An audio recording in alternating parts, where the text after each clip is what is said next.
Hello, hello, hello, everybody. My name is Bright Rose, and welcome to a special Minecraft episode, sort of, maybe, where we are going to be touring all my builds from the last season of the ZombieCraft server.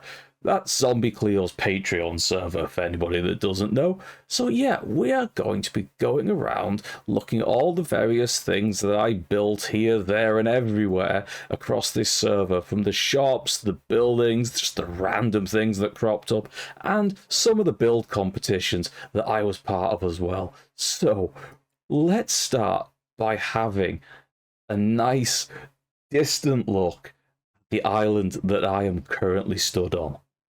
If we zoom out from where I'm stood in front of the house here, we can see the entire island that I built in the middle of this frozen ocean.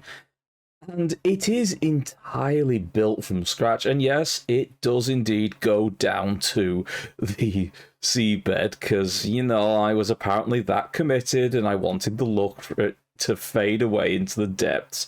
But yeah, when I first came here, I found the absolute biggest iceberg that I could and made my base in the middle of it, and then hollowed it out all the way down to the ocean floor, and then just began building upwards and outwards. And there's no specific design, as ever, to this island. It was just the whims of what I wanted to go for.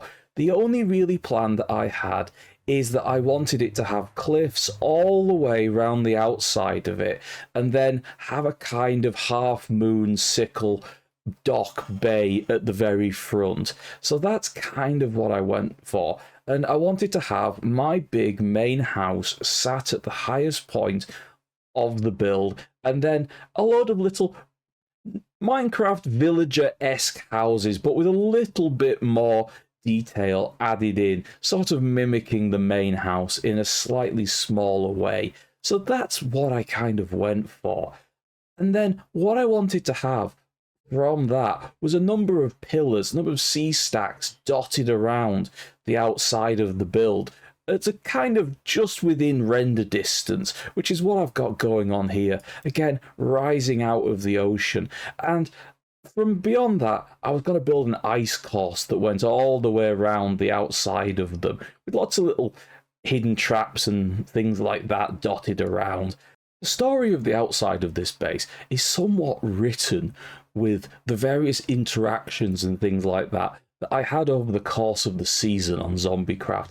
There's been little additions here and there and stuff added all over the place, where at one point got something involved in a little prank war, so various things kept on happening. Things like all of these poppies that are dotted over here, they used to be berry bushes, but every time someone came out of my portal, they would end up running into the berry bushes, and eventually people just came and they removed all of the berry bushes and replaced them with poppies. But yeah, I liked them. It kept the riffraff away from my base. But that's the portal entrance is just there, and you just ran round and people just ran into them, and it was hilarious. Also, during the time when I was playing on this server, me and Rexy started recording our raft episodes on Twitch, and so people came over and rebuilt the thumbnail that I was using for my raft videos in this area, and then a little bit later on a second one got built, and then a crowd appeared of people watching. And honestly, I love it. It was a wonderful, amazing surprise by I believe it was Sani and Bakura and Rain towards the end. It was brilliant. I loved it. They did a really good job. And yeah, we probably won't talk about the giant statue of me that I originally made. That has had so many additions to it, like the large slab, the glasses, the nose, the dripping of the frog-light blocks from the nose. That has had so many things done to it. Honestly, I can't remember what it originally looked like anymore. In the same way that the outside of the island is somewhat of a tapestry, the story of how the season went, the inside of the main house itself is a similar situation, where I've just got things dotted all over it from the various stages of the build. Suits of armors, the custom swords that we have on ZombieCraft, the slowpoke dotted around at the base, the numerous warden heads that are around, the mini hermit Easter eggs.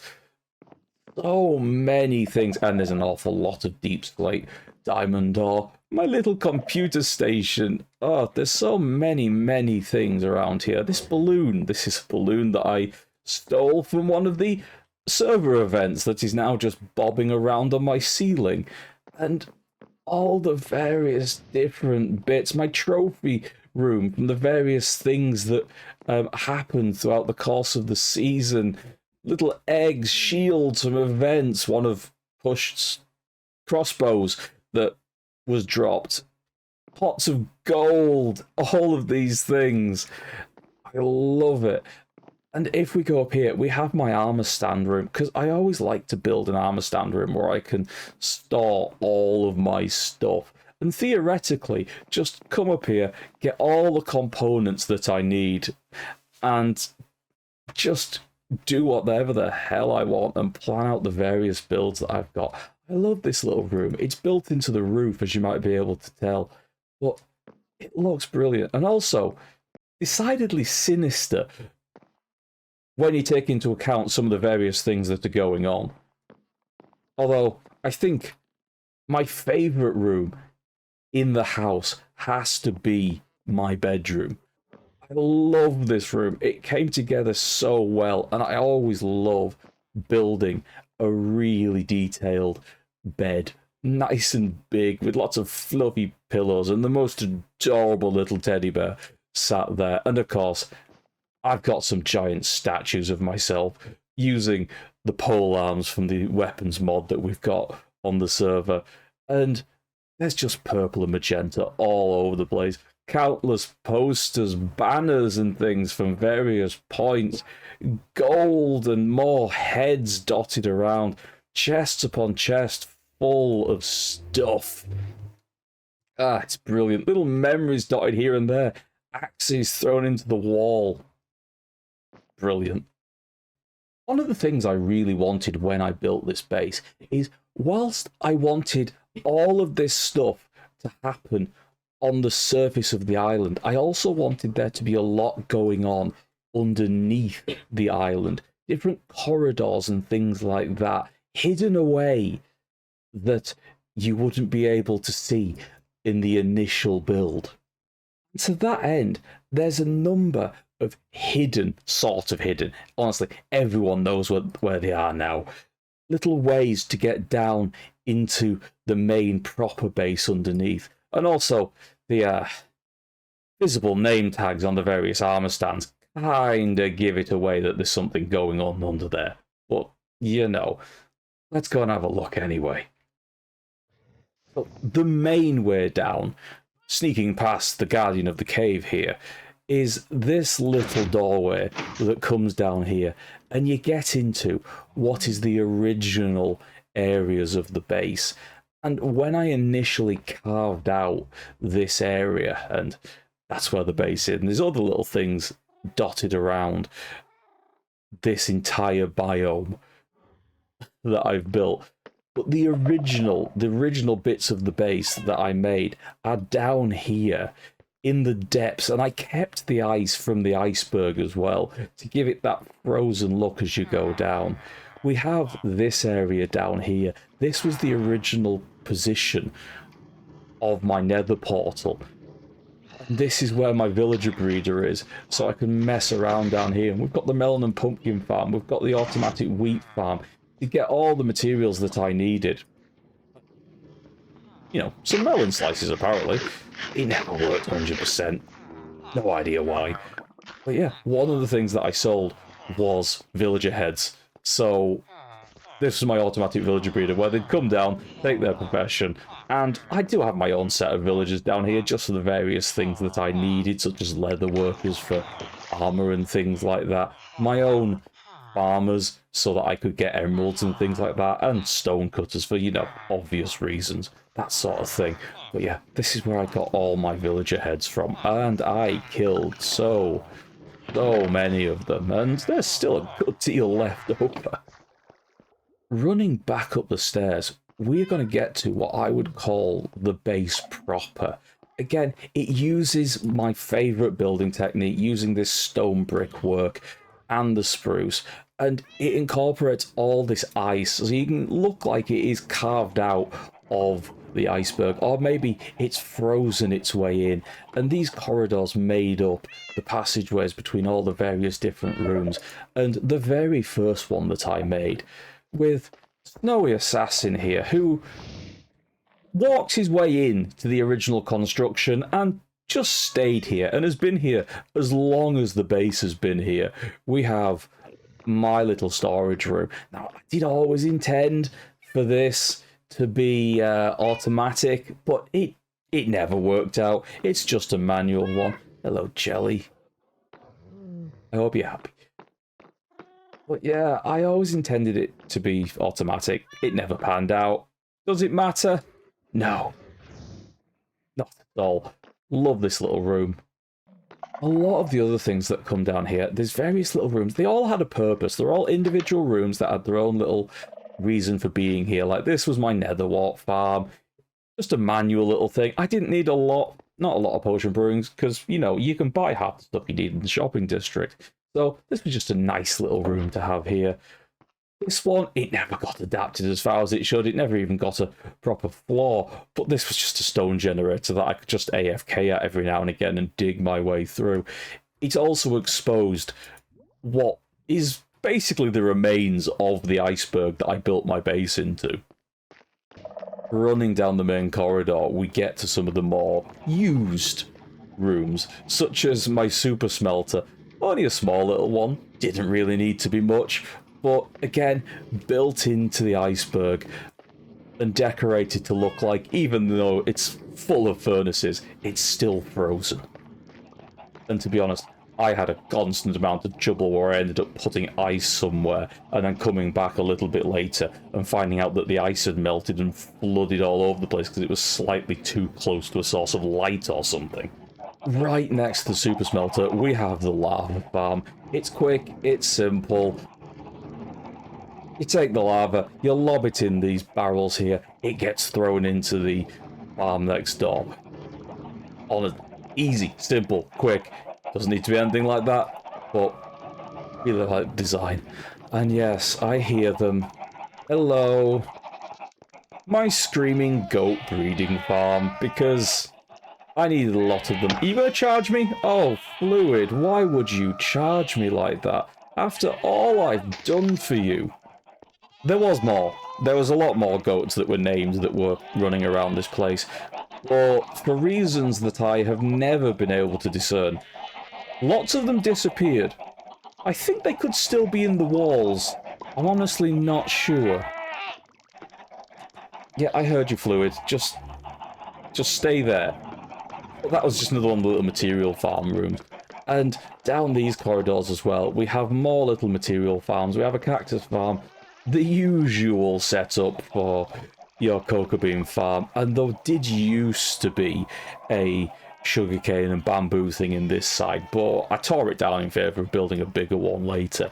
And, of course, we have the honey farm with the double door setup to stop the bees getting out, but they always got out eventually. Oh, I can't leave that one there.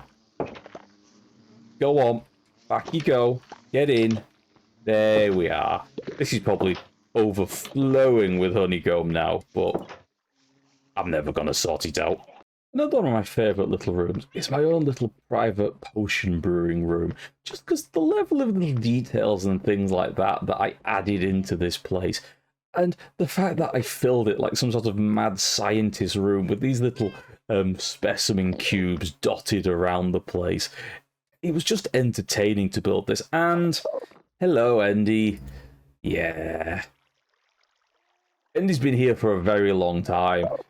They're trapped in a boat that is just underneath the floor, so they're never able to get out, and it's a slight bit of satisfaction that he's just trapped here. And occasionally when I come in to grab some potions, he just turns and screams at me, which, you know, just adds to the entertainment. It was always my intention when building this place to build multiple floors going down, maybe all the way to bedrock, but honestly, I kind of ran out of things to build, so it never really got that far. But that didn't really stop me from building the beginnings of this somewhat grander spiral staircase that went all the way down, and it housed one of the beacons that shot up through this little tower into the island above. And of course we've got a nice flow of frozen ice coming down with my usual chains and lanterns dotted around.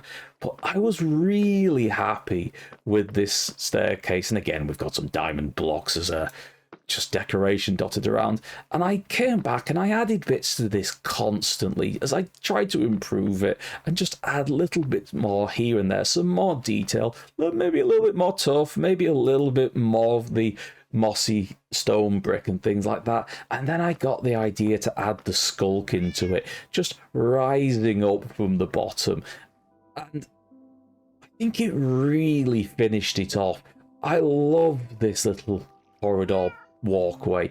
It's just brilliant, and I think it really capped off this part of the build that I was doing. It's just ultimately unfortunate that it never really went any further, because like I say, I did intend to build much more into this place, but I just ran out of things to build and my attention went elsewhere. So we have things like these sugarcane farms just dotted here, waiting to get the room built around them, but it never happened. And if we run along here, you'll see through this little watery hole here and these corridors that never got fleshed out, we have other rooms still flooded. My nether roof portal is a story in itself. This was actually built before I built my base, but I already had the idea of what I wanted to build. So I built the nether roof portal in the style that I was wanting the base to go ultimately in, and then kind of blended it all together. And there's various other little portals in this immediate vicinity that are to do with my various things. This one over here behind me that we'll look in a minute is the one to my guardian farm. This goes just north of my base, not really that far. That over there is my wool farm. And it just shows how big the area is by how it's all spaced out. But the thing that we really want to look at with this portal is what's hidden within it. Now, I'm always going to mess up exactly where this is, and this went unnoticed by me for a painfully long period of time. But this was built by Bakura and Miss Sani. Now, am I going to be able to get... Yes, I am going to be able to get in here. They built this within my tower without me noticing it for such a long period of time. And honestly, I don't know how I didn't notice this, although I suspect I didn't notice it because I simply didn't look for it. But it's just brilliant. I love it. The fact that all of this is just crammed into what is basically a 3x3 tower. It's just amazing, and I am in awe of everything that they managed to do. And as you see, it kind of got away. It's just amazing that it's here. I'm definitely filling the next one full of lava. Definitely. Flying over here, we come to my guardian farm. Potentially one of the most unsafe places on this entire server. Because, well, first of all, I never actually lit or spawn-proofed the guardian portal. So, you know, this probably spawns everything. Because I just never did. But if we go through here, I just never made this place safe. There's really no other word for it. It is just a absolutely horrific site, and this is the AFK chamber up here, which again isn't really safe. And if you fall from here, there is no roof on the actual Guardian farm below, so death just awaits you. And I have admittedly fallen once or twice into the actual farm, but you know, these things happen and you just have to kind of accept it. The way it works is on the same principle as Iskal from Hermitcraft's design. There is two, well, four in this case, chambers, because I wanted to fit it in a circle and it looked better with four. But yeah, there is four chambers dotted around the central area, and they've all got soul sand at the bottom. So any guardians that spawn in here, and of course this is a drained guardian temple, so they will only spawn within this confines. They get brought up here, they hit these water streams at the top that funnel them to the centre, where they fall all the way down into the waiting fires below. We'll go down there now and have a look at what is under the kill chamber. Gracefully sailing down here, we come to the base of the Guardian farm, which again, I did a little bit of work in, so we've kind of got this frozen look going on. I liked adding the ice on the outside, building up over the deep slate, because honestly, I love deep slate, and the way the shades of the deep slate work with the blue of the ice is just beautiful. I love it.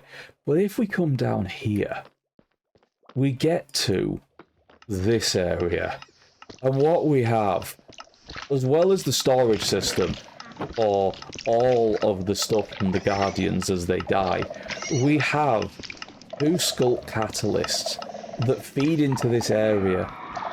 And this spawns all the various sculpt things that you can get. So the sculpt blocks themselves, the shriekers, the sensors, all of this various stuff. And it took me quite a while just to block this area out and make it so it fed the sculk through the veins, through the sculpt blocks, to spawn all these things. And honestly, it's quite relaxing occasionally just to sit here and watch the sculk bubble its way through and occasionally pop out a new sensor or a shrieker. And honestly, I could record this, just sit here watching it, because I love sculk. I think it's one of the best block things to be introduced in a long time into Minecraft.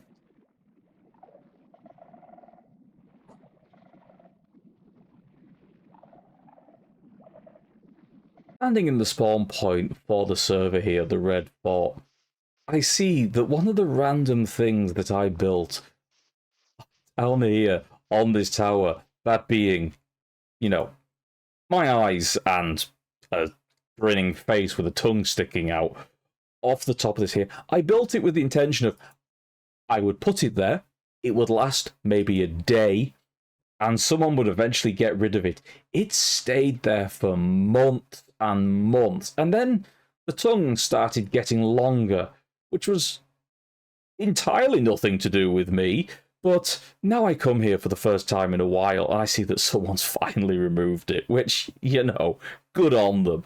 But the other thing that we're coming here to see is this little armor stand statue up here, which I built so long ago.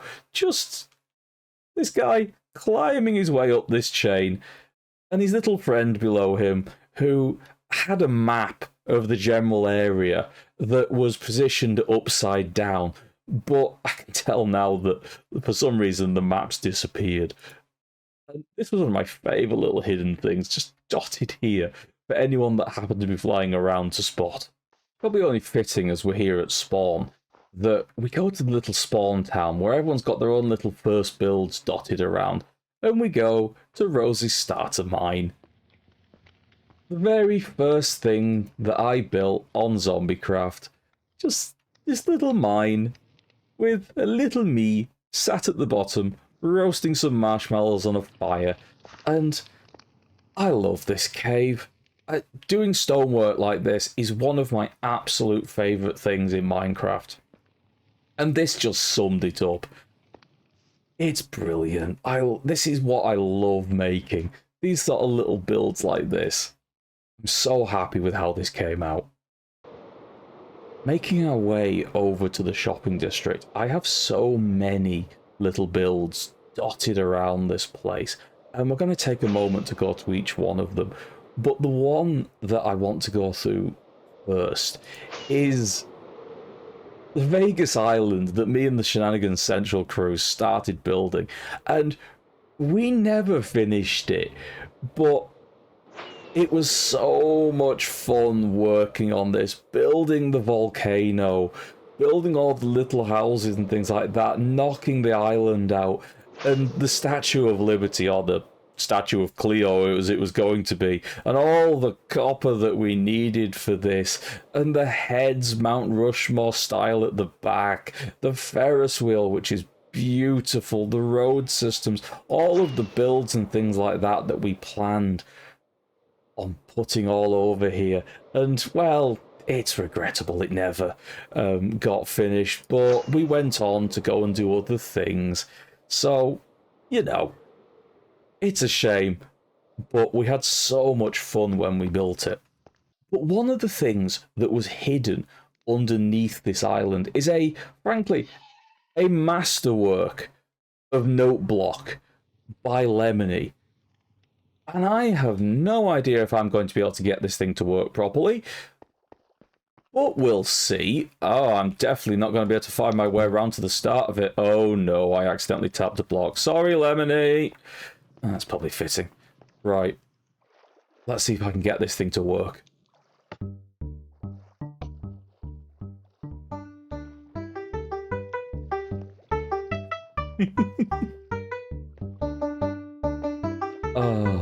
There's going to be a duff note at some point.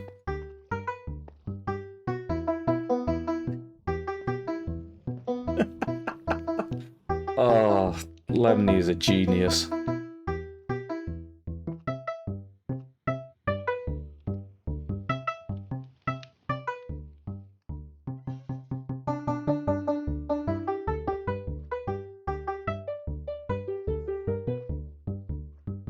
Oh no. Haven't been here for a while and I've broken it twice. That's gonna have to go that way. Sorry. Is the one tick? Let's just do that, it's fine.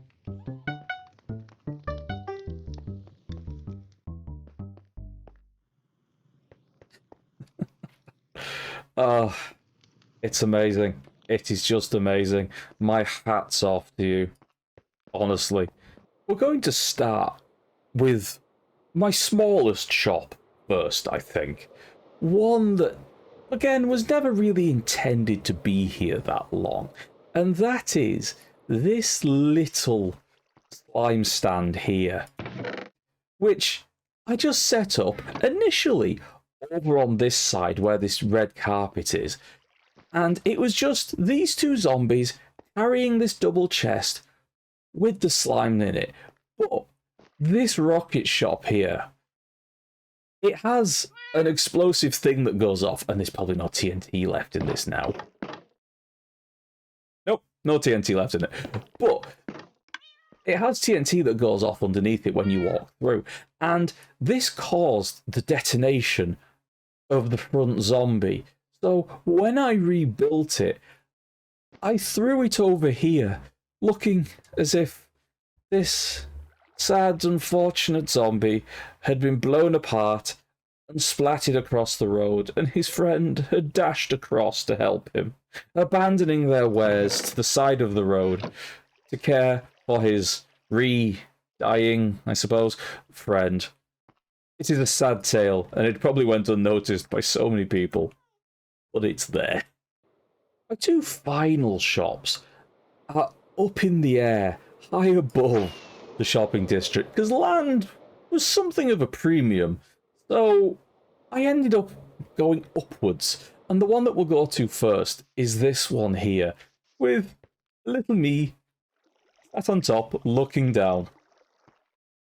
And this is the Zombie Pride shop, where I sold map art of the various pride flags with little designs like the creeper skull or the various inclusive pride flags and things like that dotted around. And it was a pay-as-you-feel shop. So people could come along, take one of the flags, lob whatever they felt like into the chest, and you know, that's what it was. It was never intended to make money. It was just a little bit of fun for people to share the pride around. And this chest was here just to collect whatever it was that people threw in. Now, I will admit there was a few diamonds in there that dropped in, and I think I probably got about a stack at the end out of it, but I kept in the stuff that other people had thrown in, just, you know, for prosperity by the end. There was actually more frog lights, but I nicked some for another build, so, you know, that was useful. My other aerial shop here, nicely backed by the spawn area, is the Ghast, with the biggest and the most beautiful rose eyes. And I love this thing. It was a great place to stand just here on the tongue and look down over the shopping district below. It was brilliant. It was such a nice place just to stand here. And the purpose of this was just to sell a bunch of wood and things like that, specifically the Crimson and the Warp Stem in here. And honestly, I never really stocked it that much. Also, Danny sold a bunch of the ores that they dug up from their extensive mine workings. But I like this shop. It was nice. Honestly, this entirely existed because I wanted to build this Ghast. And I came up with what to sell after the fact because it's just brilliant. I love the thing. Looking at it, it just stands out so well, floating above the shopping district. From up here on the tongue, we can see the final two shops that are mine in the shopping district. The first, my first shop, is over here, which is Rose's head shop, which we're going to go to in a second. But the other one, which for some reason few people knew was mine, is Rose's Guardian Grill down here. And this is one, I think, of my favourite builds, and I'm probably going to say that a lot, but this is definitely one of my favourite builds, because it's sat out here on the edge, and I saw that zombie. I saw you coming for me. Come on, then. Are you going to come for me? Wow, you put a sprint on then, didn't you? There we go. But this build, I love this build. What I was going for was a 50s diner with all the posters and things like that on the outside. And just as you come in, you've got the kitchen going on over here. You've got the customers sat here just enjoying themselves. I love this fish and chips, honestly. Look at it. Look at it. It's brilliant. It's great. And then you've got the little patio out here and away down onto the beach. But something that became very apparent very quickly after completing this build was the number of turtles that would just appear and show up. And I didn't for a long time realise just why they were appearing here. And I couldn't get them to leave. But the reason why they're appearing here has something to do with what these guys are up to. Specifically, what it is they're selling. Because if you come out here and you go to the back end of the shop, to the employees only section, you go down here into the basement and you find some rather disturbing scenes that maybe took a little bit of inspiration. And then this explains exactly why the turtles mass just above here. Is it to try and rescue their fellow denizens of the deep? No, it's not. They just want to get into this water tank. And for some reason, they favour trying to get into this water tank than getting into the ocean, which is just over there. I've no idea, right? Why? They just do. Agreeing. Yeah. That's the thing. And finally, as we make our way over here into the Empire of Blue, with the pile of diamonds and Danny's torch shop in the distance, we come to a Rose's head shop. Very early build. Right at the start, making their way into my mouth. And all the various villager heads and things like that I sold. I never made a large amount of money. Doesn't really matter. But it was just for the fun of it and for the ability to build a large version of my own head. Because why wouldn't you? On the nether roof now, we are going to be making our way past the Guardian Farm, down the Blue Road, as we get to where all the build competitions are located. And first of all, we're gonna take a look down here at the Halloween build competition. Because this pumpkin was really a kind of just a random idea that came to my head, and I winged it. I never planned it. I just went, I want to build a pumpkin. So I just built a giant pumpkin that's got pushed on top of it. And one of the things you have to take into account is my portal to my base is just there. And when I built this, all of these various portals for the Christmas build competitions and things like that weren't here. This was just a empty expanse of nether roof with a portal stuck right here. So I thought, you know what, I'm gonna do something for that. So I built this pumpkin with its big grasping hands reaching forwards. And if I were to say so myself, I think I did a pretty damn good job. And of course, there I am, lying at the back, finishing a job quite well done. And of course, one of the things that I got to do is I asked all the zombies if they would donate a head so I could put them in the various cages along the procession line. And of course, they came back and donated many heads.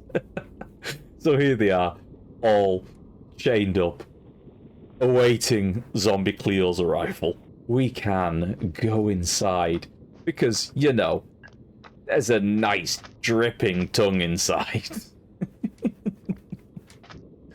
With big, spiky, horrible teeth. And the shriekers dotted around for when people came inside its mouth. First build competition that I was actually part of on the ZombieCraft server was the Deep Dark build competition, right way back just after the Deep Dark stuff got brought out.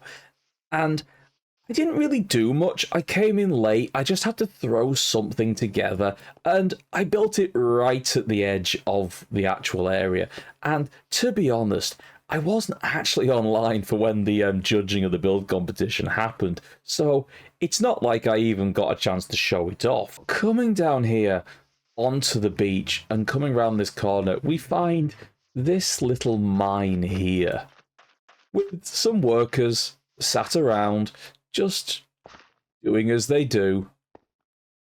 And this was just another example of me loving doing this natural rock work and things like that. And what I was going for is just a simple mine with villagers working away.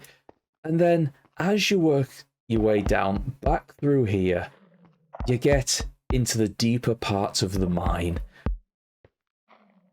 And eventually you get to this area where they've fallen through, and below is what was supposed to look like the beginnings of an ancient city.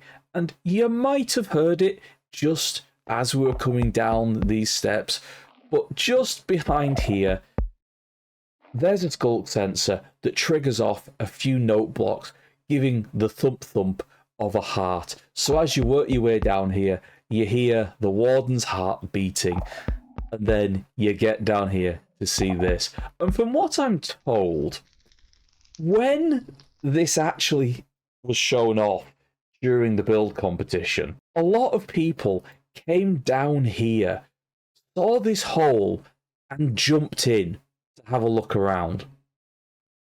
But that was never really my intention for that to happen. You were supposed to stand on the edge and look in and not really be able to see the extent of how far it went down there. You know, a perspective kind of thing. And it was never really planned for you to be able to get back out, because why would you have to get back out if you went in? Because you were never supposed to go in. So I'm led to believe that a good number of people got stuck down there. Which is hilarious. It just is. I'm sorry. Actually, I'm not. It's hilarious. From the deep dark, we make our way to the wibbly-wobbly, timey-wimey time travel builds, which was my second build competition on the ZombieCraft server. Again, one that I didn't really decide to enter until much later. I'd marked out a spot in the general idea of, you know, I might do something, but there was never really much intention to. And then I got an idea and I just ran with it. Now I've got to remember which way to go. This way, I believe. Yep, here we are, just cresting over this ridge. We've got this little area here. And working with the theme of time travel, I dug back to my college nerdy days of geology and geography. So we are studying time travel by going back through the rock layers, showing all the various samples and things like that, and the geodes hidden away. And again, this was another chance for me to do my favourite rock work and things like that, and add in all the different layers of rock and things like that working their way down. I even went as far as to add in some little geological features, little reference notes, and some things like this dotted around, some shells and fossils here and there. And of course, there had to be a little surprise down in the depth, where you come down, find frozen man in the ice, down in the cave.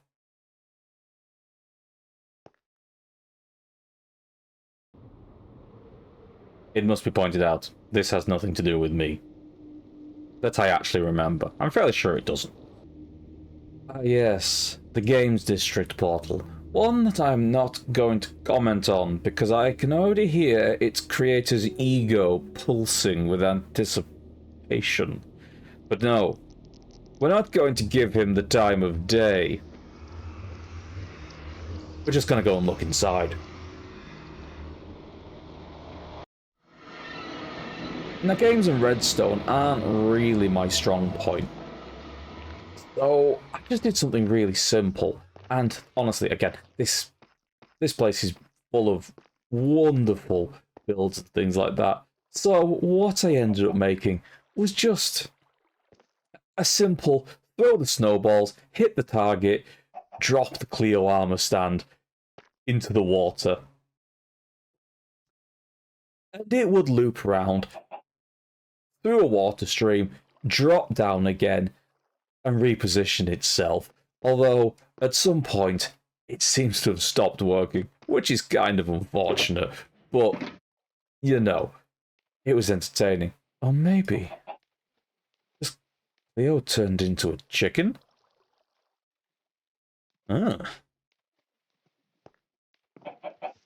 Come on, boss. Out you come. Be free, Cleo chicken. Be free. Baby. Alright, fine, don't. Don't be free. Stay there. From games, we make our way along the dangerous woodland path to what is probably one of the most endearing builds for me throughout this entire season. Because so many people came together right at the moment that I needed everyone to put this build together.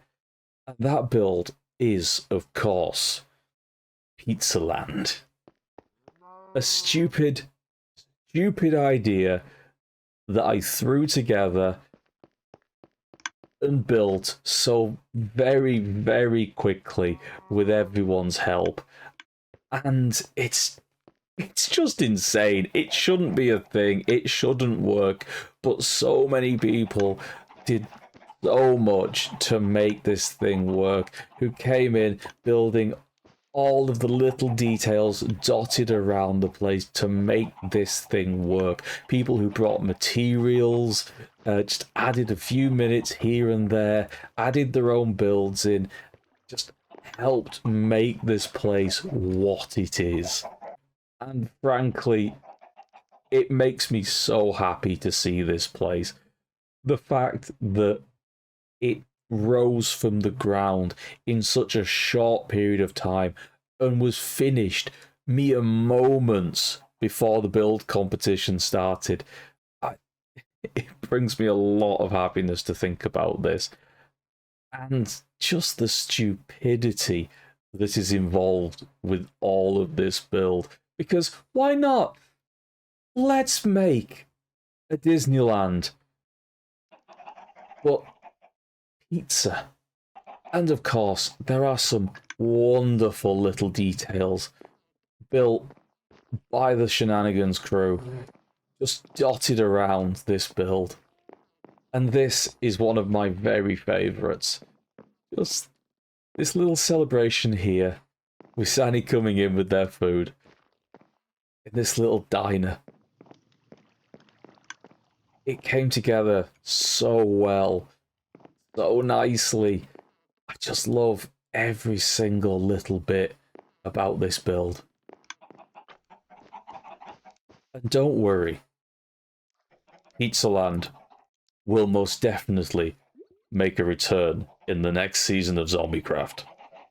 The final build that we are going to look at, and perhaps fitting that it is following the Pizza Land build, is this colossal domed monstrosity that I can only thank my fellow Shenanigans crew members for putting up with my stupid ideas of building this thing.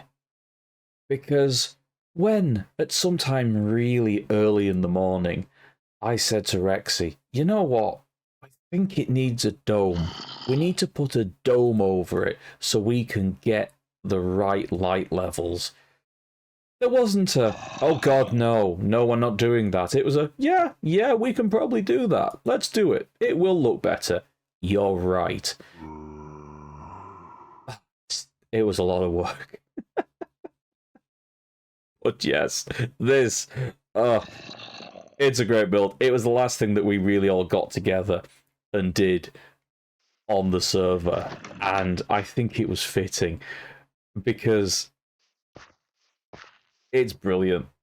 It's so much fun. Everyone came together, added their own little details, their own amazing little bits here and there, whether it be redstone, armor stands, adding buildings. And I put a call out to people on the server as well, that if they wanted to come on, build something, anything to go in this building here, then by all means, let them do so. And the idea of this build is quite simply, there is a city on the other side of this mountain range. It's become infested with a zombie outbreak, and these guys have come in, sealed it off through this tunnel, the only entrance in and out, and there is a quarantine going on. And you work your way through here into this area where this crashed van has blocked the tunnel. You go through the side route here that's been all set up where you can get a bunch of armor that pops on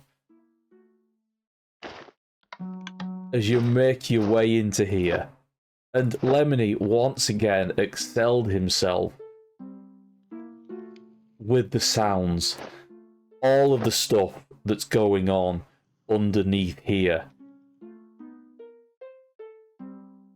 It's just amazing the level of work that went on with this. And that isn't the only area in this build that had music playing as you walk around. You'll probably be able to hear it as I run about. But there is just stuff hidden all over the place in this build.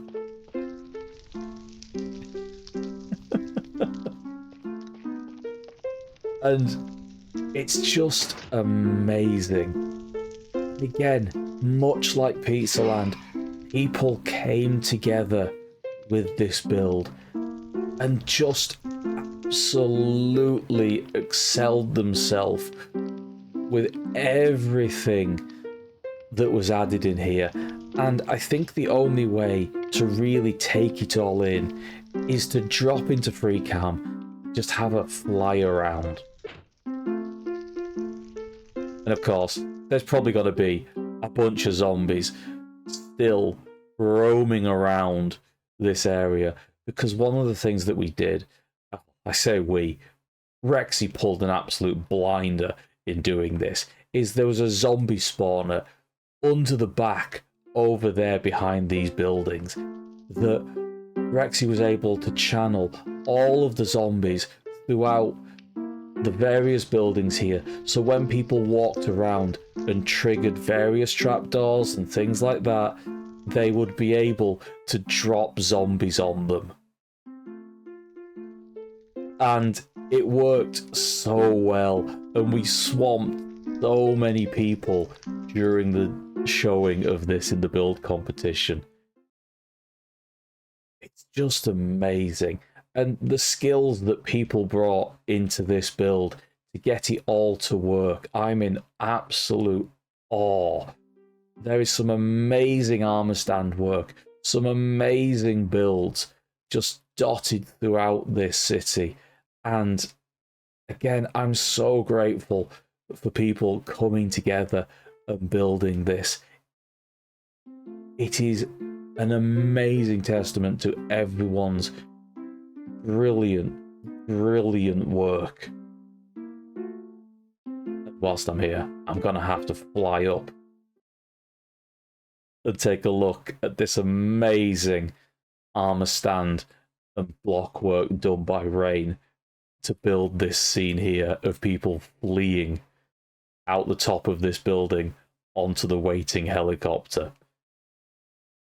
It's just brilliant. And now, as we are here, we are going to have to go and look at the very source of the outbreak. The little Pizzaland shop, spotted here, with the shenanigans crew running around, trying to resolve this situation. Danny fighting here against this zombie. Lemony sniping away from the roofs. Inside, we have everyone else stood here looking at the cause of the zombie outbreak. Or should I say, the pizza sauce of the zombie outbreak. I will never, ever live down making that pun. And quite frankly, I don't think I need to, because this was an amazing build. Oh, and this is probably the right time to flee. So, thank you very much, everyone. I hope you enjoyed this little look back at all the builds from ZombieCraft. I had an absolute blast. Thank you to everyone that took part in this season of ZombieCraft with me. I'm looking so much forward to next season, whenever it comes, and all of the things that we're going to build. So I'm going to run now. Bye, everyone.